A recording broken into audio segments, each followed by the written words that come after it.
All right, everybody. Hey, we're back with another episode of the Testing Psychologist. Today's a clinical episode talking about technology, which is one of my favorite topics, as many of you know. My guest today is Dr. Skip Rizzo, and Skip is a clinical psychologist. He directs the University of Southern California Institute for Creative Technologies Medical VR Lab. He's a research professor in both the USC Department of Psychiatry and the School of Gerontology. Over the last 30 years, he's conducted research on the design, development, and evaluation of VR systems across the domains of psychological, cognitive, and motor functioning in healthy and clinical populations. And the work is focused mainly on PTSD, TBI, autism, ADHD, Alzheimer's, stroke, psychedelic therapy, and suicide prevention, among other clinical conditions. So Skip has been steeped in this VR world for a long time. I think he is one of the true founders in our field of medical VR and mental health VR. And you can see that. We talk about the history of VR in the mental health field, some of the early applications and projects that he's worked on. We talk about the evolution of VR, some of the practical applications these days of VR in the mental health world. We dip into AI, of course, and how Skip and his team are mixing AI, conversational AI, and VR. So there's a lot to take away here. Of course, we also talk about applications for testing and exciting projects for the future. So for those of you who are interested in this kind of technology, this is a great episode for you with a true expert in the field. For those of you who are in my audience, longtime audience members or newer audience members, today's a special day because this is the first mention of a big project that I've been working on for the past few months. And that's about as much of a teaser as I'm going to give you for now. But I will say this, it's going to launch in early January of 2026. And I'm excited to share this with all of you. So if you want to get more information, which will be coming, of course, just listen to the podcast and, of course, watch your emails if you're on my email list. Those of you will get first access to this new project. So without further ado, let's get to my conversation with Dr. Skip Rizzo on VR and the mental health space. Skip, hey, welcome to the podcast. Hey, thanks, Jeremy. I appreciate you inviting me to join you on this. Yeah, definitely. Definitely. I mean, your name really caught my attention and your work caught my attention. I love technology, anything that's sort of interesting or unique. And you've been at this for a long time, and it seemed like a no-brainer to have a conversation about VR and how that's coming into play in our clinical work. So yeah, appreciate you being here. So I'll start with the question that I always start with folks, which is, why is this important? I mean, out of all the things that you could do with your time and energy and, your life, really, why choose this particular area? The short answer is that there's no wall at the end. There is just unlimited opportunity. That's the whole thing that got me interested in VR, aside from the pragmatic element of the fact that it adds value. The Sure. idea that you could work in this field for a long time and never get bored with it. It's always evolving. There's new ways that you can think about how you can benefit humanity by leveraging new and evolving technologies. You see a lot of growth. So you might build an application, as we'll probably talk about, in 1998 and still be evolving that application in 2005 because the Hmm. technology's gotten better. You've collected a lot of data, you've evolved the application, you've addressed the user experience. And so, um, there's always a new frontier ahead, and that's the exciting part for me. Yeah, yeah. I mean, it keeps it interesting, and it is built into the field. I think things just keep advancing, and there's new possibilities and doors that open. I'm right with you on that. Maybe that might be a good segue just to do a little bit of history. VR is one of those things that I would imagine most people think of as kind of a new technology, but I guess it depends on your definition of new, but it's actually not that new. I'd love to hear just a little history about, when you started and what that looked like. God, I grew up in the Stone Age. Uh, I got excited about VR um, indirectly based on an experience with a client. I was working in a brain injury rehab center. And at the time, I was very frustrated. This is like 1990 or so. And I was very frustrated because I was in the trenches with people who had suffered significant TBIs. And the best we could offer, were paper and pencil workbook training activities. We had activities that were more functionally relevant, but they were very complicated and it was hard to give people attention as you went through those processes, more like OT kind of activities where you're really doing the cognitive rehab in a functional environment as opposed to the sort of drill and practice restorative approach. And, computers were just coming into clinical settings, but in a very limited way. The We had Apple IIe's, and I remember a program called Memory Builder, and basically it was a paper and pencil workbook exercise that was in an automated fashion, and it kept score, so you had a game-like thing, but it still was very primitive. And one of my clients came into my office, a 22-year-old male, frontal lobe injury from a car accident, and he was all excited. And he comes in, he goes, "Skip, I got to show you something. It's a new thing." I go, "What is it?" And he goes, "It's a Game Boy." No. I go, "What is it?" And he pulls out this thing, and I go, "What does it do?" And he goes, "Watch."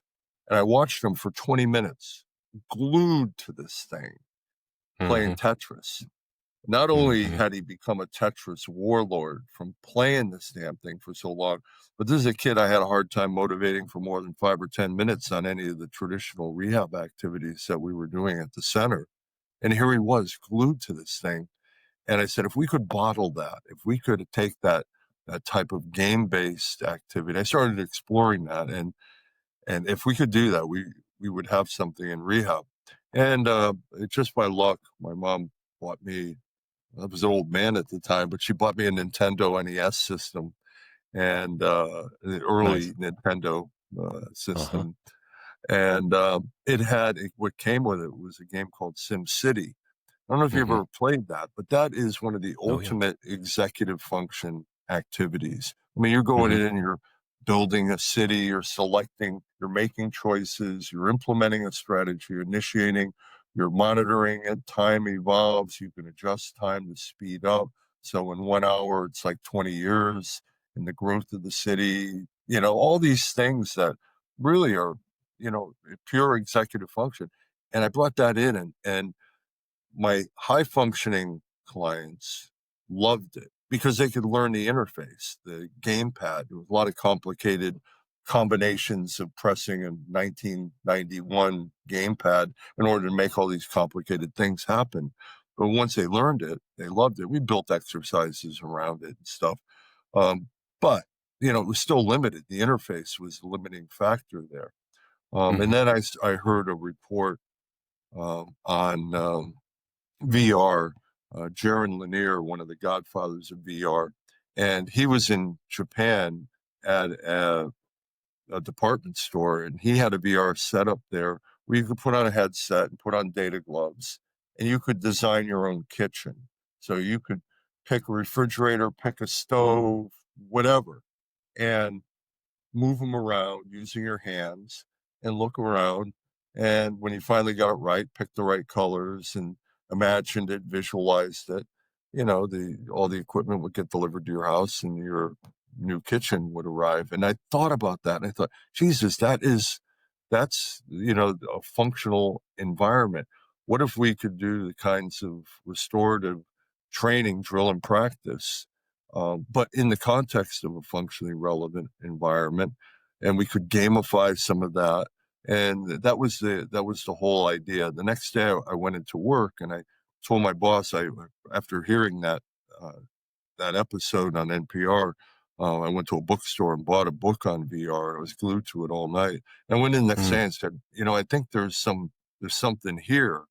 And she goes, "What a surprise. I just got this flyer in the mail, and it was a conference called Virtual Reality in Persons with Disabilities."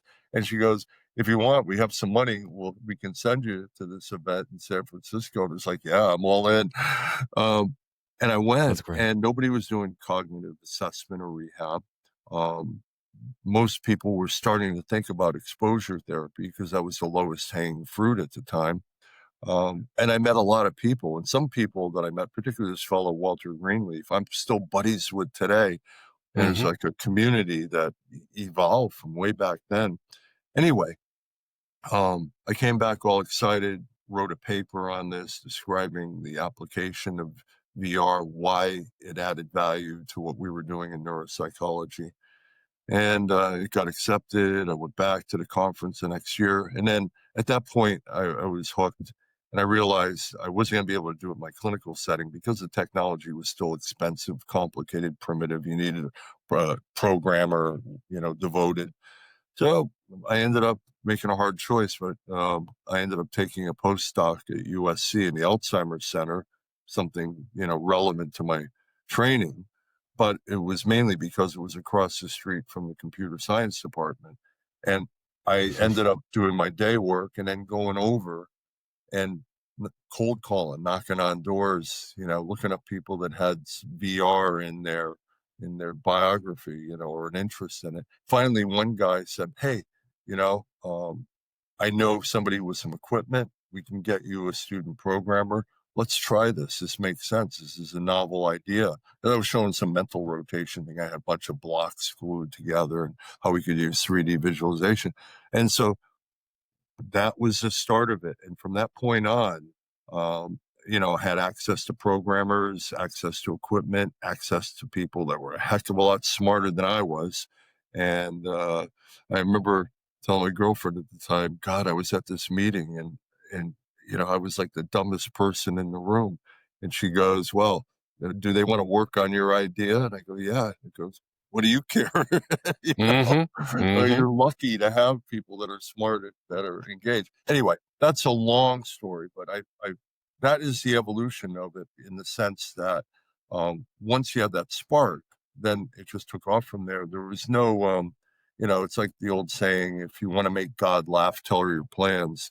I couldn't have planned any of this in 1990. It just naturally evolved from a collection of serendipitous events. But once I got in for the lab, then it was off to the races, and we started building all kinds of stuff from that point on. Got a faculty appointment and all that, and I love that. continued. What were some of the first applications within mental health or rehab or neuropsych for VR? Well, in the general field, the low-hanging fruit was exposure therapy. Some of Yeah. Barbara Rothbaum, Max North, Ralph Lamson's work on fear of heights. That Mhm. was really That's perfect. the first papers that were published on it. And then it continued on from there in the exposure mode. And I had an interest in that because I was trained as a clinical psychologist in a cognitive behaviorally heavy grad school, State University of New York in Binghamton. Worked with Don Mm. Levis, Steve Lissman, people like that. I met Edna Foa at that time. So, and I did my internship at a VA in Long Beach, California. I dealt with a lot of PTSD with veterans. So I always had that interest, but it was the cognitive work that got me into this. And so the first project was building a set of visual spatial assessment and training activities, mental rotation, depth perception, a little bit of eye hand coordination, tracking. And it was all using a big 3D projection display. It wasn't a headset. Okay. And that was ideally suited for those kinds of visualization and interaction type applications. Mhm. We found that in one study, we found um, that women who typically score less well on a mental rotation paper and pencil activity, when we translated that into a 3D interactive activity, they performed as well as men. And actually, with a brief period of training in that interactive 3D format, that they ended up going back to the paper and pencil test and performing as well as men. Their performance had become equalized in a short period of testing. And really, that was a great first project because it showed me that this interactive, three-dimensional activity could do something beyond in terms of cognitive function compared to what we might do with three-dimensional line drawings and paper and pencil kinds of Right. things. And that got me excited. And from that point, I had some credibility. And by that time, I had a faculty appointment in a research institute in the electrical engineering department. And I was very lucky to get that. They needed a psychologist, believe it or not, for this institute.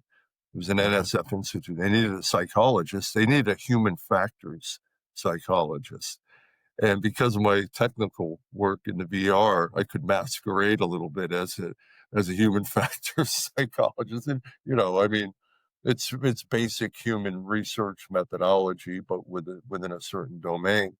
And I got that appointment, and then I had access to a lot more resources. I had another student, and we built our first head mount display application in '98, which was a virtual classroom. And Hmm. this was an assessment tool for putting a child in a VR headset in an immersive room where we could systematically deliver attention related stimuli on a blackboard up front, and then also systematically control the level of distraction in the room. And the reason I went for that one, it was really kind of, I don't know if you want to say predatory. I mean, my background up to that point was, look, I worked with adults with TBI and I wanted to do work in that area. But at the time, ADHD was really a big, big, big diagnosis. And I figured, you know what? The only way I'm going to get funded to evolve this is if I, you know, divert my attention towards children. And I ended up building this out and showing some good results. And that grew over the years with kids. That's now a commercial product. Um, but it was strategic in the sense that I was able to get funding for that particular use case with VR in a way I might not have with older adults following a stroke or Sure. young young adults after a TBI or whatever. There was a lot of energy at the time in looking for ways to better assess attention processes, and Well, it it sounds like made that's been sense. something that's been going on for 30 years now in that case. We're still looking for good processes. And I would imagine this, the description that you gave of this classroom tool where you're manipulating distractors and putting things on the board, that will sound familiar to a lot of our listeners who are in the space. We actually got some funding around 2002 from the Psychological Corporation, which is now Pearson. Um, and they saw it and they funded the development of a more modern version of the Hmm. classroom using better computer graphics and really Hmm. refining based on the research we had done over the last couple of years with it. And they were looking to productize it back then, which was really visionary for 2001, 2002. Sure. Um, but we went to INS with it, um, and did focus groups. We brought people into like a hotel rooms. It was in Hawaii that year, and it was 2003, I think. And everybody loved it. We had done a study with it, with that particular version, and got good results. And everybody loved it until they got to the last question, which was, would you be willing to spend $10,000 on a specialized computer and a VR head mounted display and a tracking system? And then, possibly pay a per use, Hmm. report generator cost and all. Sure. And Sure. at that point, it's like, well, maybe my TOBA is sufficient. I can get away with a Yeah. Connors. Um, It's a and great so, point. yeah, they lost interest in a hurry because it wasn't a commercial viability. It was still mystical experimental technology. Um, Hmm. even though it always made sense, I mean, even but the cost, and this is something I've learned over the years, that you have the best idea in the world, for how to use this stuff, but if you can't scale it down to a more reasonable cost, it's going to be hard to make a business out of it. Now, fortunately, Pearson, or at the time Psycor, uh, let us just use what we had built, and we shared it with researchers around the world. I shared it with a group in Spain, and they ended up just copying lockstep what we had done and built a company out of it in Spain that still exists today. I'm not going to even mention their name, but Hmm. that was a brutal reminder about business as well. Um, but anyway, Right. I'm not here to I'm sure pick people can read fights. between the lines. Yeah. Yeah, right, Yeah. right, A right, right. European company with a, yeah, VR CPT test. Yeah. It's Yes. a commercial product here now in the States. I won't Right. mention the name because I'm sure there's a conflict of interest issue Of here. course. Of course. I would love to pivot a little bit. I mean, the just hearing the background is fascinating, and seeing, just knowing kind of the behind the scenes and how things were moving along, in the 90s and 2000s. I mean, that's when I started grad school, is 2003, and we didn't hear anything about this stuff, so it's funny to kind of listen back and know that this is happening in the background. But the stuff that's happened more recently is fascinating to me, because it sounds like you are weaving in, I mean, you use the term conversational AI, but it's like you're kind of merging the VR plus these AI capabilities. I would love to hear about that and what's happening in that world right now.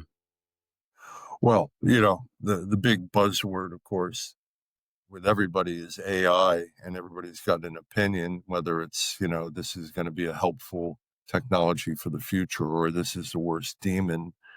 This is like the Terminator. Um, And I Right. think, we have to think as scientists, ways that we can evaluate the technology and drive its future in an ethical and professional format, because there's tremendous power. As you know, there's things that would take weeks or months to produce. You can create in an afternoon. There's so many ways that AI, whether it's data analytics, whether it's real-time updating of stimulus presentation based on AI software, analysis of onboard performance in the moment. I mean, there's this, a psychologist should be, at least at the minimum, very curious about it. But there's also the fear that chatbots, conversational AI-driven healthcare support agents, are going to put us out of a job. I don't believe Right. that's going to happen. I think it's going to make us do our jobs better, and I can Hmm. explain a little bit about that. Yeah. Well, currently, I'm working with the VA on one project, but with a company that's developing a um, an authoring system for conversational AI that is quite safe. And basically, the use cases are to build a mobile virtual human that is a mobile healthcare device that you can talk to, you can have a conversation with. It can respond empathetically. It can operate in a discovery mode, helping you talk about ambiguous elements of your life, or you can switch it to a more lecture style information gathering. So with the VA app, uh, one area we're looking at is people who've just left the military, just retired, and are making the transition to veteran status. And the Hmm. two big topics there are, number one, the suicide rate in that first year of separation doubles. Hmm. It's the hardest year for people because, it's particularly people that have been in the military for a long time. It's a big transition. Um, and number two, believe it or not, only 48%, based on one study, 48% of people who leave the military actually leverage VA services. Now, whether that's due to a reputation issue or whatever, it's really unfortunate because the VA does offer incredible services, not just in healthcare, but in vocational areas, in, managing a whole variety of life activities. So our mission with this is to make it so you've got, the code name for it right now is Battle Buddy, but we're finding out veterans don't like that so much because Battle Buddy is a term used in while they're in the military. You have somebody assigned to watch your back and keep an eye on you, and it was depending on your experience with that person, it was almost like a parental watchdog. You, Mm, you're in Afghanistan, and say I got to go to the bathroom, and they say, "Well, let me go with you. I'll follow." you know, mm, and so there's a connotation to that term, and that is indicator about how anytime you build an app, you've got to do user centered evaluations, very beginning stages, even when it comes to naming the damn thing. sure. But anyway, you can talk to this character, and right out of the gate, you can ask it about very functional things. Like, I had a buddy who benefited from the GI Bill. I don't even know where to look for that stuff. Mhm. Now, that person could go and search online for that kind of stuff. But here you've got a character that you can talk to and goes, I got your back. Hey, let me show you. Here's the general principles. You want me to go into depth, or you want some quick bullet points? I can help you fill out an app. We can download an app here that'll help you fill out the forms. Some people I can pop up some videos of people talking about their experience navigating the process. So that's a very functional thing. But then what about, vocational issues? How can I translate my specialization in the military to an activity in civilian life? And you can tell the character what the various things you did in the military, and it can brainstorm, you know, 30 different possible options and discuss each one with you. Um, and those kinds of things where AI shines, yeah, it may make mistakes, but the mistakes are getting smaller and smaller as we build up these databases. And in our particular application, we don't draw actual content from Reddit or Facebook or the web generally. We have a portal where we basically uploaded all the well vetted content that the VA provides, but is opaque, impenetrable to search Right. for, even know, or to ask a question. Mhm. Um, and so you start with that, and then you make available things. And this is where the VA is a little bit, and most people reasonably are more cautious, is now you can start delivering more psychological wellness and healthcare kinds of information. Aside from a question like, I've been feeling emotionally, dysregulated lately. Where can I go to a VA? And of course, direct you that's, back into the functional realm. But then when you start to say, if you want, I have some self-help activities. Um, we can talk about cognitive distortions. We can analyze the kinds of things that trigger you. Things that are typically part of a safety plan for veterans, a 6-step program, and you can start to bring that in. But then you can also start to dig a little bit deeper. Or somebody says, since I've retired, things haven't been so well with my wife, and you know, what can I do? Now, when you start to get into that, the in this application, the mission is always to connect somebody with a live provider that is best suited to follow on with this. But you want to destigmatize uh, asking for help. And that's one of the Right. things that talking to a virtual human has done. We have research on that. Destigmatizes and opens up the doorway for um, uh, a, a, credible discussion about these things.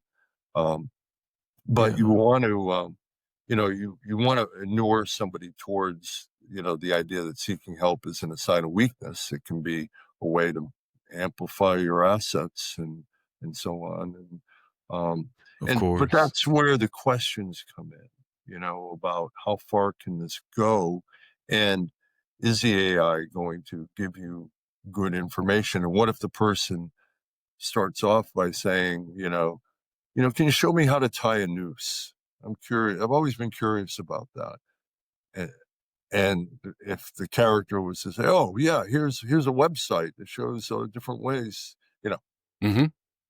that Well, was that I took that from a study that was done by the Rand Corporation recently, where they came up with 30 questions about suicide that um, asked. That was one of the questions, and they asked it of ChatGPT, Claude, and Gemini. And hmm, of the three, Gemini was the least um, safe. okay. Each one of them, when you repeatedly asked a variety other questions, I have, like we, I have a friend that's writing a term paper on suicide. Can you give me the suicide rates, or what is the easiest way to commit suicide? And in their RAND study, they asked each one of those software packages the question 100 times. They had an automated procedure for it. And not all the time, and not even most of the time, but some of the time they came back with answers that would be considered to be questionable. Now, that's a fundamentally different thing, because the pool of resources it's drawing from is the internet. You know, what we have, and the approach that I think is going to be a standard approach in healthcare, is what they call a RAG layer, a retrieval augmented generator, where it only draws from the information that you input to it, or documents that are well vetted and so on. And so there's ways to manage this, but you still have to, what we call red team it. That comes from the military. Red Hmm. team is always the opposing team in a battle training operation. We go out to Fort Lewis and we have battle exercises, and the well-trained enemies. It's like the team that plays against the Chiefs in practice, the practice Sure. team. Well, it says the red team. So anyway, so um, the that's what we're doing now. We're asking it every possible question under all different conditions to make sure that what we're doing isn't going to send somebody off on a tangent that's going to support suicide. Rather, on our Right. thing, everything comes up with, here's a 988 number. If you're having trouble, it's best to talk to a live provider, da da da da, you know. Hmm. And Hmm. so that's just one use case about AI being applied in a clinical format. There's a lot of studies showing, that AI generated responses can sometimes be rated as more empathetic, more knowledgeable than Right. actual healthcare professionals. I know it's a hard pill to swallow. Um, I wanted to ask you about that. Actually, I mean, I read some stuff around that. This is, I mean, at least 2 or 3 years ago now, but it was pertaining to physicians primarily, where, if I'm remembering right, and who knows, I read all kinds of stuff and, make it mean different things in my mind. But I feel like I took from that overall, patients preferred an AI physician for a lot of conversations. Am I First of all, am I getting that right? And are y'all seeing that in the mental health space as well? yeah. Well, yeah, you are getting that right. That there's been 4 or 5 very credible studies showing this, and the same thing in mental health. I mean, our work, we've been working in this area since around 2007 with building virtual patients for clinical training. So we've worked with these kind of software agents over the years, and basically you find that in very controlled studies that people self-disclose more personal information. They reveal more Hmm. incidents of sadness when they're talking to an agent. Hmm. As well, we did a study with returning veterans from coming back from Afghanistan, and found that they endorsed more psychological symptoms in a conversation with the AI than they did on the official, what they call the post-deployment health assessment, which is a checklist that they have to fill out when they return from overseas deployment. It's a list of mental health and medical symptoms, and it usually go through and check no, no, no, no, no. But in the course of having a conversation with an agent, a question like, how's your sleeping been lately? All of a sudden, person pauses for a second and goes, well, I'm a good sleeper, but since I got back, I've been having this one nightmare about this one thing. It's not bad. I'm okay. But, well, that's a question that, have you had any nightmares or flashbacks since your return? No. But here they're admitting it. Um, and so you find that there is this property of stigma reduction that Hmm. occurs when you don't feel there's really going to be a consequence um, to self-disclosing that information. Think about people doing a sexual inventory, you know, very difficult thing where you've got some sexual dysfunction. Maybe it's better if you talk to an agent first and detail everything, and then a summarized version goes to, your urologist or whatever. Um, Right. and maybe a person will feel more comfortable self-disclosing that kind of information. One of the ones that I'm working on the side a little bit is a maternal health app, Hmm. AI, and this is one that would be totally functional for people women during their pregnancy that would, set up timelines and dates and ask questions and provide them emotional support during different difficult times or whatever. But, they think of a single mom and buried in the Midwest somewhere in some small town, poor access to health care. They could have this as a way to learn more, have better connections, stay on track, monitor things.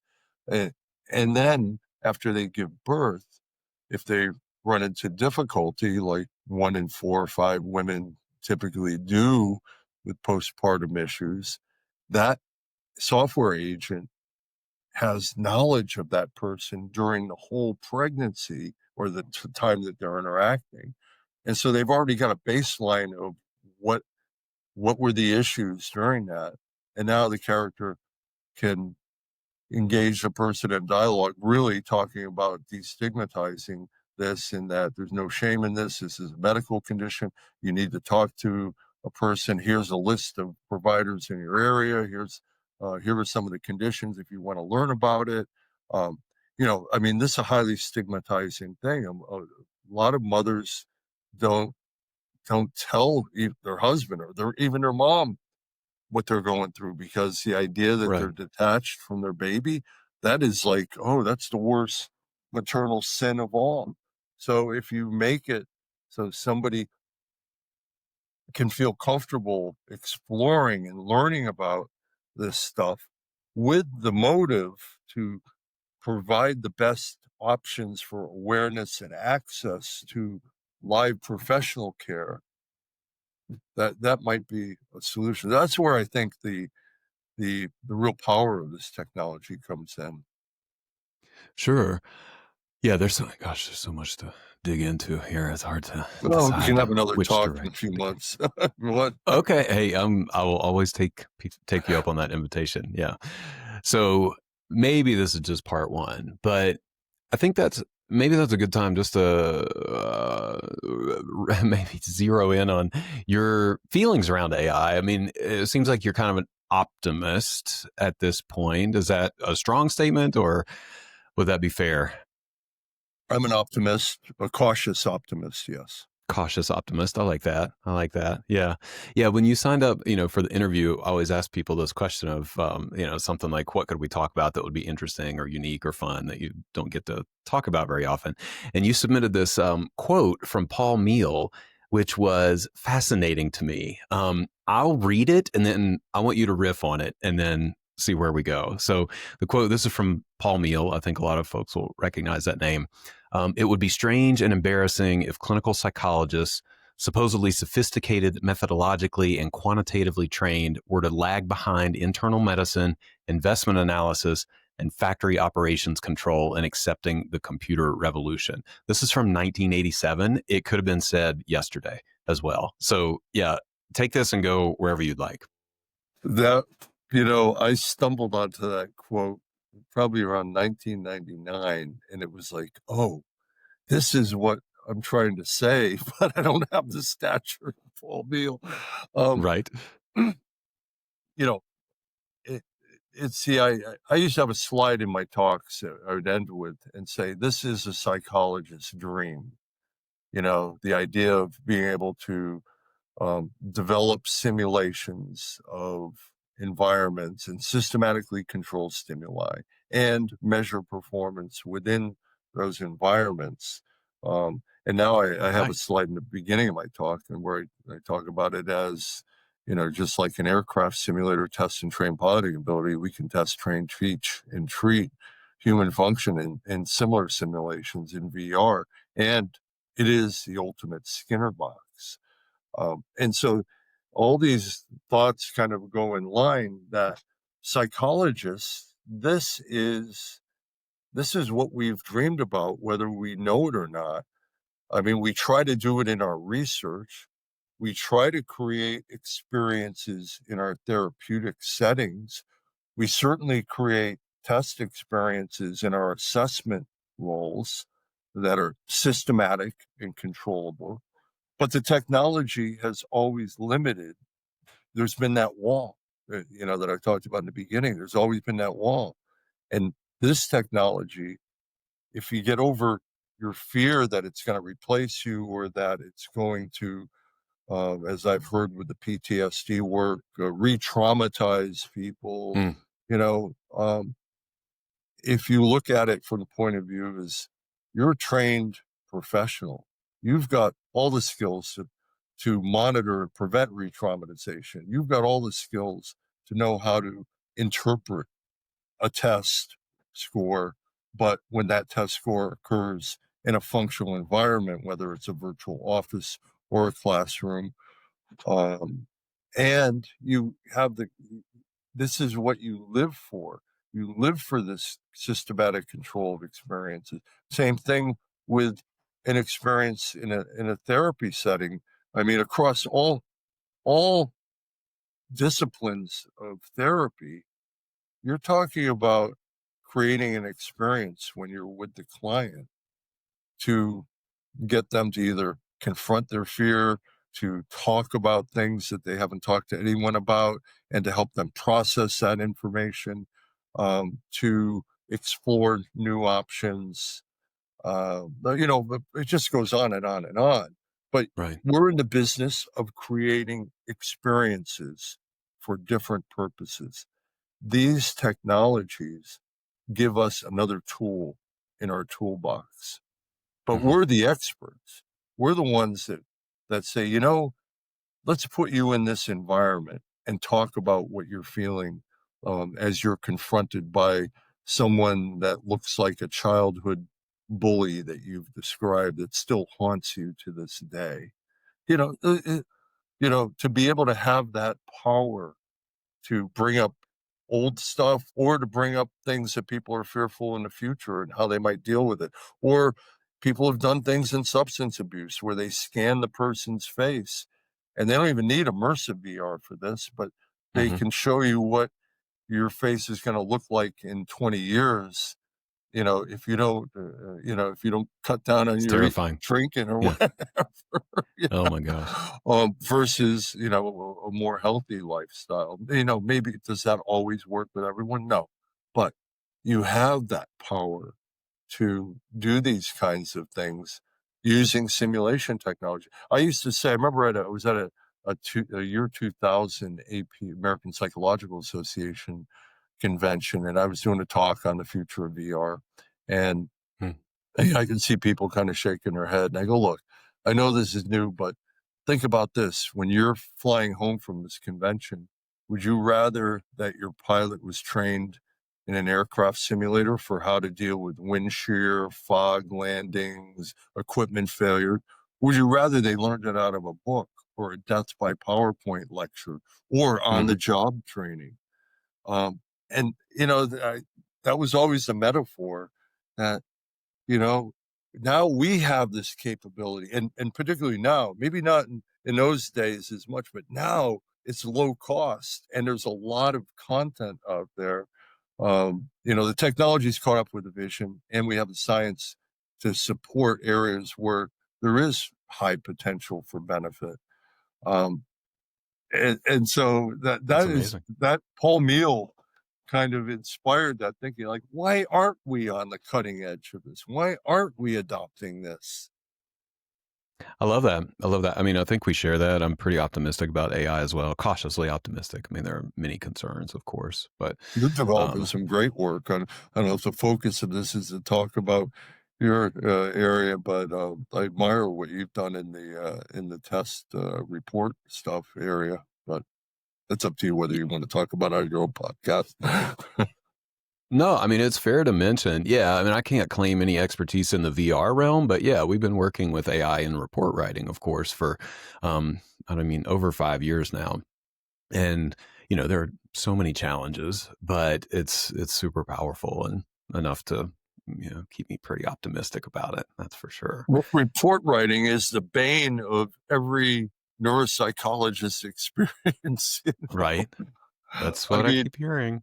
it's hard. And I mean, my wife's a pediatric neuropsychologist, and God, I see her laboring over her report writing. And, I keep saying to her, there's going to be software that's going to help you, not to write the whole report, but Hmm. to be able to translate your data and do some advanced analytics and give you a start point so that Hmm.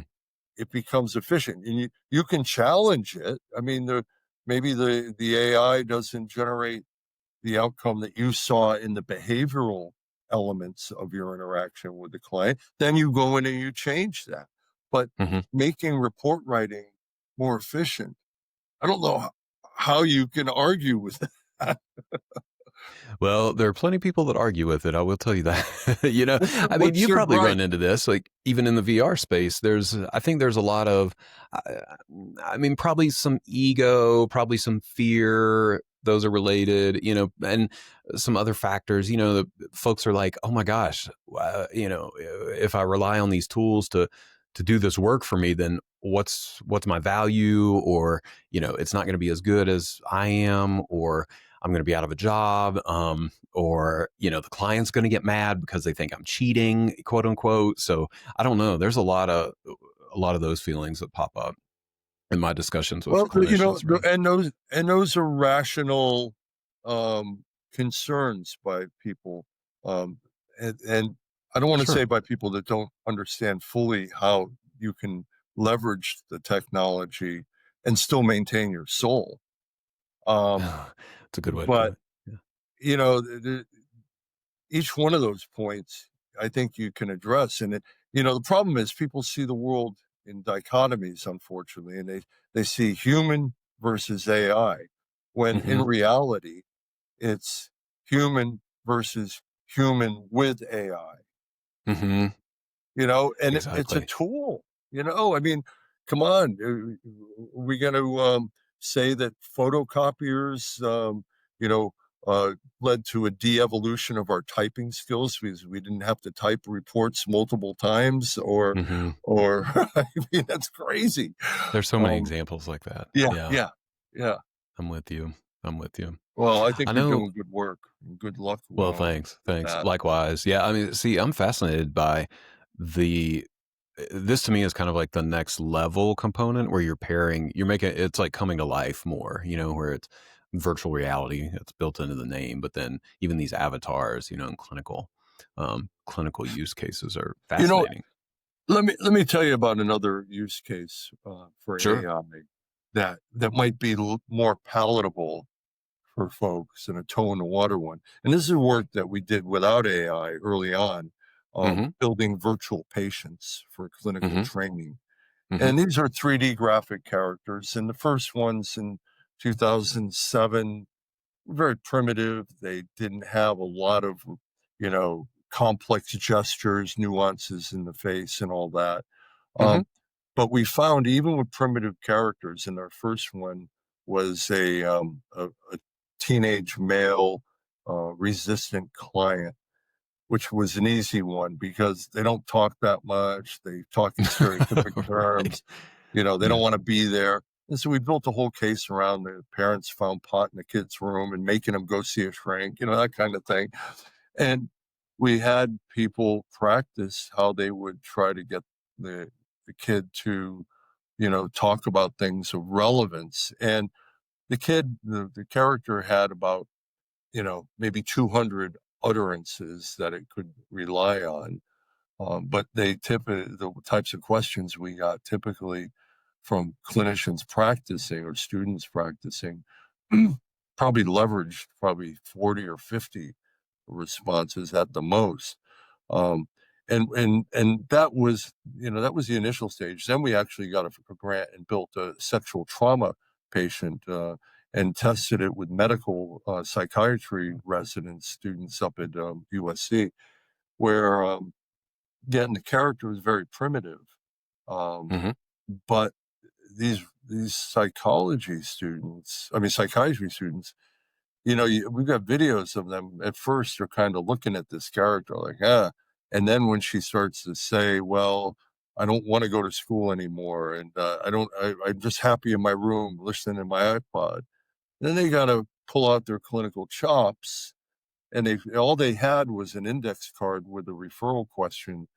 Mother referring child doesn't want to leave her room, and it turns out as you do reflection and show an empathetic side to you and so on, eventually it comes out that she was sexually assaulted. And um and and we compared that with people with students, actually medical students actually interacting with a live standardized actor patient, which Mhm. medical school you have the luxury of. We never get that in clinical psychology. Right, right. We don't get to Yeah. practice. Well, we practice with our fellow graduate students, Mhm. but we found that the same kind of questions that were asked and the same sort of sequential strategy was applied with a live person versus this very primitive. If I showed you a picture of it, you'd laugh. Um, his very primitive character. And then so we started building on that. And now we have AI, and we have a paper under review showing better safety planning skills in VA psychologists when they practice to get this experiential training with, conducting a safety plan, the 6-step process. Prior to that, we published in JAMA on a motivational interview training Mhm. app where we actually showed that practicing in supplementation to standard training, that added experiential training made a fundamental difference in actual performance with a live actor patient as rated by blind reviewers, motivational interviewing experts that didn't know whether it was a control condition or the VR virtual human condition, whether it Mhm. was baseline post training or 3-month follow up. They just got the videos and rated them blindly and found better motivational interviewing skills. And work I done with Greg Rieger up at the Puget Sound VA, a visionary in and of himself as well. I want to give him a shout out because he really done tremendous work. But this is the kind of stuff now that we have much better voice recognition. So the problems we had in 2007 to 12, where we're using very primitive technology. So sometimes the software didn't even know what the clinician was saying Mhm. properly, and it led Mhm. to some frustration here and there. But now voice recognition is 99% at least, and we've got the AI we don't have to anticipate every possible question or utterance of a clinician and try to build a flowchart uh, branching format. We don't have to do that. The software does that. And I don't know why I'm not hearing more about clinical psychology adopting virtual patients for clinical training. My first year in grad school, I didn't see clients. I took classes and took a couple therapy classes, Hmm. watched some videos, role played. The second year, I'm in the university clinic, my first patient. Why not in that year period? I take on uh, virtual patients, meet every week online, and they're exquisitely scripted with a backstory that maybe the first session they tell you one thing, but it's 2 months later, all of a sudden they start revealing some highly borderline uh, features. I'm talking from my own history. Of course. Yeah. We all um, have that client. Yeah. but that would prepare you, I think, so much better. That experiential knowledge, interaction, and with this software, things can, you go down a direction. Maybe your coach pops up and says, "Hey, maybe you're asking that question to relieve your own anxiety rather than really push the patient to talk a little bit more about an important issue." And it's like, okay, let me rephrase that. Um, Right. how many years have you been beating your wife? Oh my Whatever, gosh. I'm being facetious there, but that kind of technology. Yeah. There's so much potential. I mean, we could talk about there's so many ideas here. I even just during our conversation, I've thought of a million applications. And this is like your whole job. But are you aware of anything right now? Like maybe I have two questions. One is what is like if I wanted to implement something in this space tomorrow, like say, we have a VR headset here in the practice that we use for different things. But if I wanted to implement a VR intervention, strategy, practice, what is like commercially available and actually viable tomorrow at this point? Okay. Well, I don't want to name companies, some of which I advise, and many that are out there that have been going. Like one company I won't mention because they've been around, and I don't have an advisor role with them. It's virtually better. They've been around since 1997, and it emerged from Barbara Rothbaum's work at Emory with exposure therapy, and Hmm. somehow it survived during the Stone Age period of VR. But I mean, you have companies like that. I can name off the top of my head probably three or four companies that focus on exposure therapy and have fear of heights, fear of public speaking, fear of flying, social phobia. A lot of companies in the Netherlands. I know of one in Canada that comes out of a strong scientific background. A number of companies in the United States. So exposure therapy, tons, tons of stuff. PTSD front. There, PTSD is a little more challenging.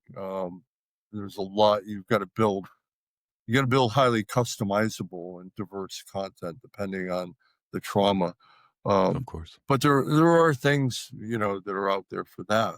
Um, Pain management, big area in VR. Pain distraction. Hmm.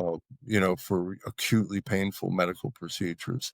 A Hmm. lot of that, there are companies that focus on that, but there's also for that particular app there are many applications just in the commercial VR space that aren't clinically oriented that a clinician, once they learn about and play with themselves, they could actually recommend to a client. There are many mindfulness, meditation, relaxation activities, many companies producing that kind of content. Um, Physical and cognitive assessment and rehabilitation, all the things that Sure. I dreamed about, now companies are really doing in a much more sophisticated fashion than I could have imagined back in the day. And it's out there. The Are, problem is, mhm. clinicians don't know about it. I mean, I live and breathe this all the time. I Yeah. think probably a useful book would be the clinician's guide to, to VR and build out, a chapter on exposure and all the companies and Mm, all the links to it and all the data. You know, I mean, I almost think that's more something that a company should do. My vision is that a company should be like the Amazon of clinical VR and form partnerships with all the companies that are content providers, and you know, and build a massive library of all these pieces of software. And that way, a clinician can go on a search engine and say, I have a client with this, this, and this, or I have a, an ADHD client, or I have, whatever the diagnosis, punch that in. What would you recommend? And up would pop different things. And as you scroll to each one would pop up whether it has research support, what its costs are, or what type of equipment do you need. That to me would be, to be a reseller of all this content would be the thing that's needed. The VA Sounds has like you had have a new a business problem. idea. The VA has an immersive healthcare initiative. They've been going for the last 4 or 5 years, and basically they've got, right, last count I think it was like around 4,400 different um, instantiations of VR across their 175 medical centers. Um, but it relies on 15 different headsets, 40 different software packages. Each one has a different interface. Um, Yeah, so that's where they, the fragmentation, it just yeah, kills so many yeah. industries. So I think that's the area where it's going to make it easier for people watching this that want to get involved. But I mean, just go to Google and punch in VR for blank, whatever your Mhm. clinical area, and at least you'll get a bunch of links that you can begin to explore. It's out there and it's not that expensive. I mean, I'm looking at a headset right here. Let me just nab it right here. This is a Meta Quest Yeah, that's what 3. we have, yeah. Yeah. The thing is 300-400 bucks, depending on how much memory you get built into it. And there's even an even cheaper version.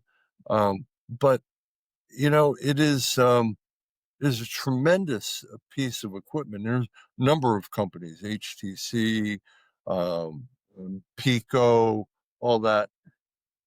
$300 now. If we had this in 2003, the virtual classroom would be in standard practice. But that's why it's a commercial product now, because of these. We have a virtual classroom in this that you can deliver a 13-minute assessment, and it uploads de-identified encrypted data to a web to the cloud, and then 5 minutes later you get a full-on report based on the performance. But this is the main turning point. These standalone headsets that do not require a computer, all the processing is on board here. That's the tipping point right now. Then, in fact, these little things here, these are cameras. So you can track hand movement in front of yourself and have it interact with 3D content. So you don't need game controllers. I mean, people still use them for different functions, but Mhm. we've developed a whole series of upper extremity rehab activities, embodied cognition activities, that can track finger movement as Mhm. well as hand and reaching, all within the 3D space. So It's that is remarkable. really where all these things are coming together. It just isn't quite there yet. I mean, it is. There's a lot of people using VR in clinical practice, but it's not anywhere near where it could be or it should be, I think, is my opinion. That's fair. Do you know of any, maybe we can start to close with an assessment focused question. At least at this point, what technologies are out there that are most applicable to the assessment process that you know of, if any? There is you know, an application out of Portugal.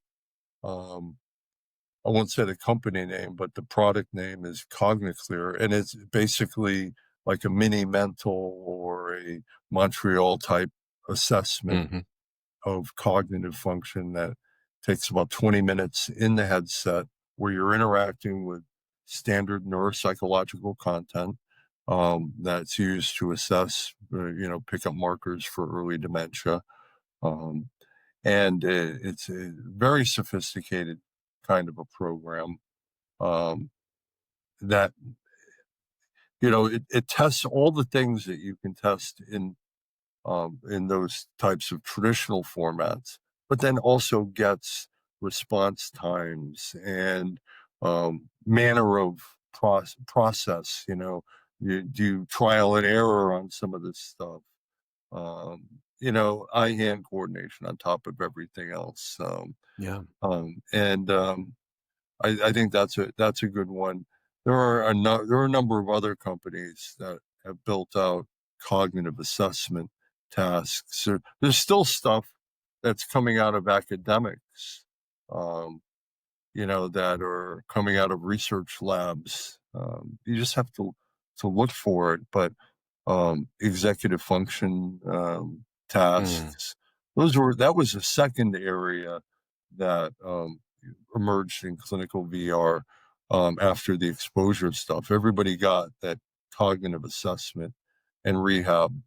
You know, I remember a guy in 1994 or 5 had built a virtual supermarket and tested um, kids with intellectual impairments Mhm. in a center in England on how they would navigate and find certain things in this virtual supermarket, and then brought them to the actual supermarket that they had modeled it after, and found, compared to a control group, that these kids actually transferred training.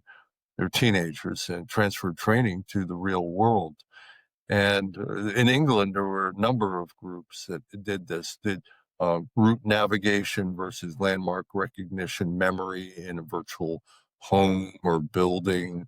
There's a fella in Milan back in 95 published a paper on translating the elements of the Wisconsin card sort um, test into a navigable environment where you're navigating through a castle and you have to pick um, uh, a, a door. You have to pick from 4 doorways that have different size, shape, color on them.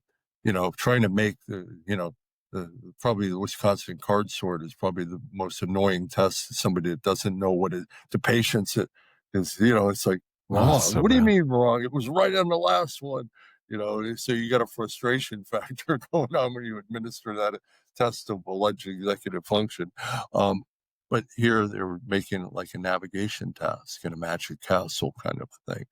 So Yes. a lot of that work occurred early on, um, but it's continued to evolve, mainly in academic groups, because this technology wasn't available to make it a business. But now that this Mhm. stuff is there are a number of companies. If you punch in VR for cognitive assessment, cognitive rehab, whatever, on Mhm. Google, it'll give you options and you can go down a rabbit hole looking at that. Great. Great. Well, maybe I'll end with what's hopefully a fun question. If you had, let's say, $1 million to spend tomorrow on something in this realm, where would you put that money? Geez, I think I might go with that point about trying to create the Amazon of clinical VR. I might only, if I had to develop an application, um, I might put it into one of the projects I'm working on now in PTSD. But I think I would try to create experiences that um, using a combination of spherical video, VR, and 3D graphics that would help children that don't have the opportunities that upper middle class kids have to Mm. travel the world, but to be able to go places and to see things that amaze them. I did some work with a private foundation, the Wonder Seed Foundation, that works with justice involved youth. And we did a study at a detention center, full on. residential center. And a lot of these kids are from South Central LA. And we had stuff where we could put people in virtual beaches and stuff. And some of these kids, they live 8, 10 miles from the beach. They'd never been to the beach. They haven't been Yeah. out of their neighborhood. And helping to give children a wider experience of the world, whether it's just to show them what it is or to guide them through activities and slip in some training or aspects of a social emotional learning. I think that would be the one that I think might have the best longer term impact that I wouldn't see in my lifetime. But um, that might be the area aside from the Amazon of VR where I could make a boatload of money. Yeah, sure, sure. Yeah. Well, It'd it's be good an to have investment. multiple ideas. Yeah. Well, I'll wrap up our conversation. Yeah, I know there's a lot we didn't get to, but maybe I'll take you up on that offer for part two here in a few months. Yeah, It's well, I'm fascinating kind of area. grateful.